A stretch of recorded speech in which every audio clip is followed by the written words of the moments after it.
ವಸಂತಿ ಈ ಸಿನಿಮಾದ ಬಹಳ ನಿರೀಕ್ಷೆಯಲ್ಲಿತ್ತು. ಒಂದು ಕಲಾತ್ಮಕ ಚಿತ್ರ ಅನ್ನುವ ಒಂದು ಭಾವನೆಯಲ್ಲಿ ಆರಂಭದಲ್ಲಿ ತಯಾರಿಸಿದಂಥ ಈ ಸಿನಿಮಾ ರಾಘವೇಂದ್ರ ಶಿರಾರ್ ಅವರ ನಿರ್ದೇಶನ. ವಿಶೇಷ ಅಂತಂದರೆ ಈ ಸಿನಿಮಾದ ಬಗ್ಗೆ ನಾನು ಕೂಡ ಒಂದು ಪಾತ್ರ ಮಾಡಿದೆ. ಒಂದು ಗ್ರಾಮೀಣ ಪ್ರದೇಶ ಸಾಯಿಬರ್ಕಟ್ಟೆ ಅಥವಾ ಶಿರಿಯಾರ ಇಲ್ಲಿನ ಒಬ್ಬರು ಡೈರೆಕ್ಟ್ರು.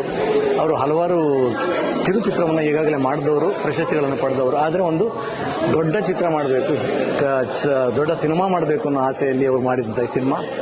ಅದಕ್ಕೆ ಸಾಥ್ ಕೊಟ್ಟವರು ನಿರ್ಮಾಪಕರು ಸತೀಶ್ ಎಂ ಬೈಂದೂರು. ಯಾವುದೇ ನಮ್ಮ ಸಿನಿಮಾ ಅಂದಾಗ ಬೆಂಗಳೂರು ಅಥವಾ ದೊಡ್ಡ ದೊಡ್ಡ ಸಿಟಿಯಲ್ಲಿ ನಡೆಯುವಂಥದ್ದು ಪ್ರೊಡಕ್ಷನ್ನು, ಸಿನಿಮಾ ಹೌಸ್ ಇವು. ಆದರೆ ಒಂದು ಗ್ರಾಮೀಣ ಪ್ರದೇಶದಲ್ಲಿ ಸಿನಿಮಾ ಮಾಡಿ ಅದರ ಪ್ರೊಡಕ್ಷನ್ ಮುಗಿಸಿ ಆಮೇಲೆ ಅದನ್ನು ಒಂದು ತೆರೆ ಮೇಲೆ ತರುವುದಂದರೆ ಅದು ಸಣ್ಣ ಮಾತಲ್ಲ.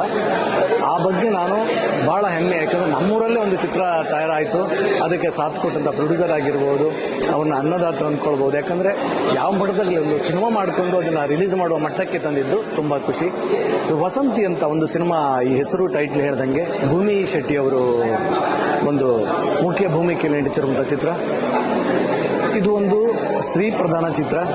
ಬಹುಶಃ ಇವತ್ತಿನ ಚಿತ್ರ ಸಿನಿಮಾ ಅಂತ ಬಂದಾಗ ಏನೇನೋ ಹೊರದೇಶದಲ್ಲಿ ಶೂಟಿಂಗು, ಅಲ್ಲಿ ಇಲ್ಲಿ ಶೂಟಿಂಗು, ಧಾಮ್ ಧೂಮ್ ಅನ್ನೋದು, ಪೆಟ್ಟು, ಫೈಟು, ತಲ್ವಾರು, ಬಂದೂಕು, ವಿಚಿತ್ರವಾದ ಫೈಟ್ಗಳು ಅಂಥದ್ದನ್ನೆಲ್ಲ ಕೊಂಡು ಇರುವಂಥ ಈ ನಡುವೆ ವಸಂತಿ ಚಿತ್ರ ಒಂದು ತದ್ವಿರುದ್ಧವಾದ ಒಂದು ಕಥಾ ಹಂದರವನ್ನು ಹೇಳ್ತಾ ಇದೆ ಅಂತ ನಾನು ಹೇಳಲಿಕ್ಕೆ ಇಷ್ಟಪಡ್ತೇನೆ. ಯಾಕಂದರೆ ಒಂದು ಬಡ ಕುಟುಂಬ, ಗ್ರಾಮೀಣ ಪ್ರದೇಶದಲ್ಲಿರೋದು ಬಡ ಕುಟುಂಬ, ಅಲ್ಲಿ ಒಂದು ಆ ಚಿಕ್ಕ ಮನೆ ಅಥವಾ ಅಲ್ಲಿ ಅವ್ರ ಫ್ಯಾಮಿಲಿ ಹೇಗಿರುತ್ತೆ, ಆ ಫ್ಯಾಮಿಲಿಗೋಸ್ಕರ ಆ ಹುಡುಗಿ ಎಷ್ಟು ಕಷ್ಟ ಪಡ್ತಾಳೆ, ಇಂಥ ಒಂದು ಕಥಾ ಹಂದರ. ಮತ್ತು ಅಲ್ಲಿ ನಡೆಯುವಂಥ ಒಂದು ಪೂಜೆ ಆಗಿರ್ಬೋದು, ಧಾರ್ಮಿಕತೆಯ ಒಂದು ವಸಂತ ಪೂಜೆ ಅಂತ ದೇವರದ್ದು ತುಳಸಿ ಕಟ್ಟೆಯಲ್ಲಿ ಇಟ್ಟು ಪೂಜೆ ಮಾಡುವಂಥದ್ದಾಗ್ಬೋದು.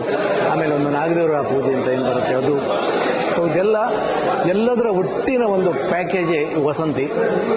ಇವತ್ತು ಸಾಕಷ್ಟು ಜನ ಸಿನಿಮಾ ಆ್ಯಕ್ಟರ್ಗಳು ಬಂದಿದ್ದರು, ಆಮೇಲೆ ನಿರ್ದೇಶಕರು ಬಂದಿದ್ದರು, ಸಾಮಾನ್ಯ ಪ್ರೇಕ್ಷಕರು ಕೂಡ ಬಂದಿದ್ದರು, ಹಿತೈಷಿಗಳು ಬಂದಿದ್ದರು.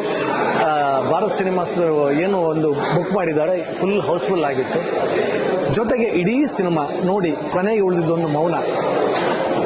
ಈ ಮೌನ ಎಲ್ಲರ ಮುಖದಲ್ಲೂ ಒಂದು ಮೌನದ ವಾತಾವರಣ, ಮೌನದ ಛಾಯೆ ಎಲ್ಲರ ಮುಖದಲ್ಲಿತ್ತು. ಎಲ್ಲರೂ ಅದನ್ನು ತುಂಬ ಖುಷಿಪಟ್ಟು ಹೇಳಿದರು. ಒಳ್ಳೆ ಕತೆ, ಮನಸ್ಸಲ್ಲಿ ಅವಳು ವಸಂತಿನಲ್ಲಿ ಉಳ್ಕೊಳ್ತಾಳೆ ಅಂತ.